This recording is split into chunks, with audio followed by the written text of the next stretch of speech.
তোমরা নিজেরাই নিজেদের বিপদগ্রস্ত করেছো। আরবিতে ফাতানা শব্দটির অর্থ হচ্ছে কোনো কিছুতে পরীক্ষাতে ফেলা। স্বর্ণ গলিয়ে তার খাদ ফেলে দিয়ে ধীরে ধীরে বিশুদ্ধ করার প্রক্রিয়াটিকেও ফাতানা বলা হয়। স্বর্ণ নিখাত করার প্রক্রিয়াটি কিন্তু সহজ নয়, বরং এটি একটি যন্ত্রণাদায়ক দহন প্রক্রিয়া। ফাতানতুম আনফুসাকুম, এর অনেকগুলো ব্যাখ্যা আছে, তবে আজকের খুতবার জন্য একটা বিষয়কে হাইলাইট করব।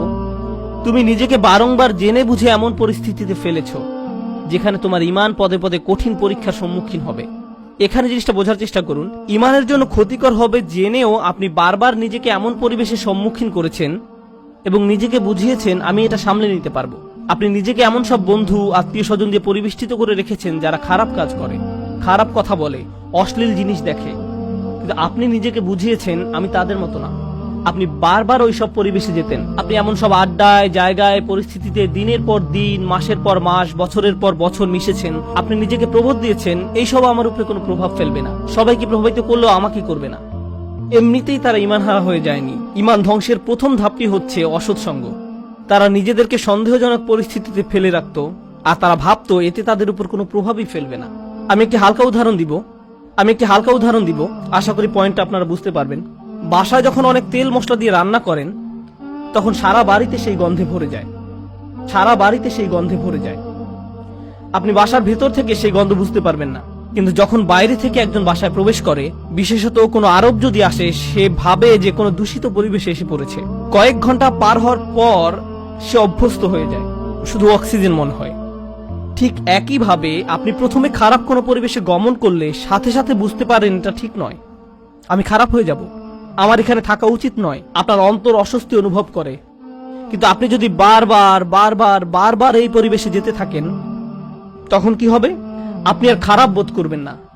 কেউ যদি জীবনে প্রথমবার কোনো ধূমপায়ীর পাশে বসে, তখন সিগারেটের গন্ধে সে কাশতে থাকবে, চোখ দিয়ে পানি আসবে, ফ্রেশ বাতাসের জন্য ছটফট করবে এবং সে দ্রুত সেই জায়গা ছেড়ে চলে যেতে চাইবে। বছরখানেক পর এটাই তাদের অক্সিজেনে পরিণত হয়। সিগারেট ছাড়া তারা নিঃশ্বাসও নিতে পারে না। তাহলে প্রথম সমস্যা হলো আপনি নিজেকে অসৎ পরিবেশে ফেলে রাখেন। ফাতানতুম আনফুসাকুম। দ্বিতীয় সমস্যাটি কি ছিল? দ্বিতীয় সমস্যাটি ছিল ওয়াতারাব্বাসতুম। তোমরা প্রতীক্ষা করেছো, দীর্ঘসূত্রিতা করেছো। এখানে দীর্ঘসূত্রিতা বলতে কি বোঝানো হচ্ছে? আপনি বুঝতে পেরেছিলেন যে এটা খারাপ, আপনার নিজের বিবেকের মাধ্যমে আপনি বুঝতে পেরেছিলেন যে আমার নিজেকে পরিবর্তন করা উচিত, কিন্তু নিজেকে বুঝিয়েছেন ইনশাআল্লাহ আমি খুব দ্রুত নিজেকে পরিবর্তন করব, আমি জানি নিজেকে পাল্টাতে হবে, আমি জানি এটা খারাপ, শুধু এই সপ্তাহ পরেই আমি সম্পূর্ণ ভিন্ন মানুষে পরিণত হব। বেশি না, আর একটা সেমিস্টার 2 মাস ওই বকে যাওয়া বন্ধুদের সাথে থাকবো, তারপর আমি অন্য কোর্স নিব। এখন ওদেরকে রাগানো ঠিক হবে না, আমি জানি এটা খারাপ, শুধু এই 1 মাস আমি এসব করব। আর এই 1 সপ্তাহ, এই আর 1টা বা 2টা পার্টি, 1টা 2টা ড্রিঙ্কস, এভাবে আপনি নিজেকে বলতে থাকেন। আর সামান্য একটু এই 9-10 মাস পরেই তো রমজানে সব ছেড়ে দিব, পুরাই চেঞ্জ হয়ে যাব। আমার প্ল্যান আছে হজে যাওয়ার। হজ থেকে আসার পর দেখবেন আমি কেমন ভালো মানুষে পরিণত হই। এভাবে আপনি নিজেকে বলতে থাকেন আর সামান্য একটু, কিন্তু সে পর্যন্ত আমার জন্য দোয়া করতে থাকুন। এই মুহূর্ত থেকে নিজেকে পরিবর্তন করতে চান না, আপনি নিজেকে শুধু খারাপ পরিবেশে ফেলেই রাখছেন না, এখনো নিজেকে পরিবর্তনের জন্য কোনো পদক্ষেপ নিতেও প্রস্তুত নন। মনে হচ্ছে আপনার কাছ থেকে অনেক বেশি কিছু চাওয়া হচ্ছে। যেভাবে আছেন সেভাবেই থাকতে চান, আরো কিছু খারাপ উপভোগ করতে চান। এটাই ওয়াতারাব্বাসতুম। আপনি ধারণা করে আছেন, আপনার প্রথম ধারণা ছিল আমি খারাপ পরিবেশে থাকলেও এটা আমার উপর কোনো প্রভাব ফেলতে পারবে না।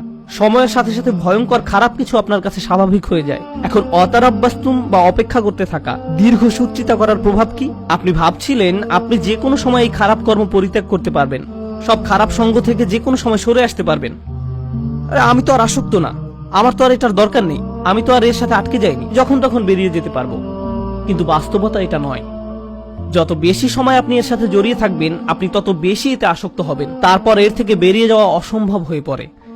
আপনি আষ্টে পৃষ্ঠে মাথা পড়েন, সম্পূর্ণ ডুবন্ত অবস্থায় নিজেকে আবিষ্কার করেন। আপনি এখন জানেনও না এই পরিবেশের বাইরে সুস্থ জীবনের মানে কি। এরপর আপনি নিজেকে বলতে শুরু করেন অনেক দেরি হয়ে গেছে, আর সম্ভব না। এরকম ঘটার পর এক অপরাধ বোধের জন্ম নিবে। আমি বহুদিন ধরে এত পাপ কাজ করে আসছি, আমার আরো অনেক আগেই তওবা করা উচিত ছিল, এখন অনেক দেরি হয়ে গেছে। নিজেকে খারাপ ভাবতে অথবা মনের ভেতরে অনুশোচনা নিয়ে বেশি দিন কাটাতে কেউই পছন্দ করে না। তখন শয়তান এসে বলবে, তুমি এত অপরাধ বোধে ভুগছো কেন? তোমার তো কোনো দোষ নেই। এই ইসলাম নামের জিনিসটাই তোমার মনের ভেতর যত অপরাধবোধের জন্ম দিয়েছে। এই ইসলাম বলছে এটা হারাম, ওটা গুনাহ, এভাবে কথা বলবে না, ওটা খেও না, অমুকটা দেখো না, ওখানে যেও না। এই ইসলাম তোমাকে নিজের সম্পর্কে খারাপ ধারণা দিচ্ছে। আচ্ছা, এই ইসলাম যে এত কঠিন সব নিয়ম কানুন মেনে চলতে বলছে, এটা সত্য কিনা তুমি কি নিশ্চিত? শয়তানের ওয়াসওয়াসা শুনে বিভ্রান্ত ব্যক্তি ভাবতে থাকে, আমি আসলে কেন ইসলামে বিশ্বাস করি? মনে হয় যেন ইসলাম চায় না আমি আনন্দে থাকি। আমি শুধু আমার জীবন উপভোগ করতে চাই, আমি সুখী হতে চাই, আমি স্বাধীনভাবে বন্ধু বান্ধবের সাথে মৌজ মাস্তি করতে চাই, জীবনকে সর্বোচ্চ উপভোগ করতে চাই। আমি তো এমনিতেই কোরআনের সত্যতা সম্পর্কে নিশ্চিত নই। আল্লাহ বলে কেউ আছে কিনা এই ব্যাপারে আমার সন্দেহ আছে। এই কোরআন হাদিস কতটা নির্ভরযোগ্য? আমাদের আশেপাশে এরকম বিভ্রান্ত অবস্থায় অনেক আব্দুল্লাহ, জয়নব, আলী, ফাতিমা, আব্দুল করিম, আহমদ, রুকাইয়া তরুণ তরুণীর আমরা দেখতে পাই। তারা খুব নির্ভীকভাবে বলে, ইসলাম নিয়ে আমার মনে অনেক সন্দেহ আছে। আর এই মানুষগুলো এমন নয় যে তাদের দর্শন শাস্ত্রে পিএইচডি রয়েছে বা ইসলামের ইতিহাসে ব্যাপক জ্ঞান রয়েছে, কিংবা এসব বিষয়ে বহুদিনের অধ্যয়নের ফলে তাদের মনে ধীরে ধীরে সংশয়ের জন্ম নিয়েছে। আসল ব্যাপার তা নয়। এরা নিজেদের জন্য জেনে বুঝে খারাপ সঙ্গ এবং অসৎ পরিবেশ বেছে নিয়েছিল। আমি এমন শত শত মানুষের সাথে কথা বলেছি, তারা আক্ষরিক অর্থে এই আয়াতের ভিতরে জীবনযাপন করছে। তোমরা নিজেরাই নিজেদেরকে বিপদগ্রস্ত করেছ, প্রতীক্ষা করেছ, সন্দেহ পোষণ করেছ এবং অলিক আশার পেছনে বিভ্রান্ত হয়েছ।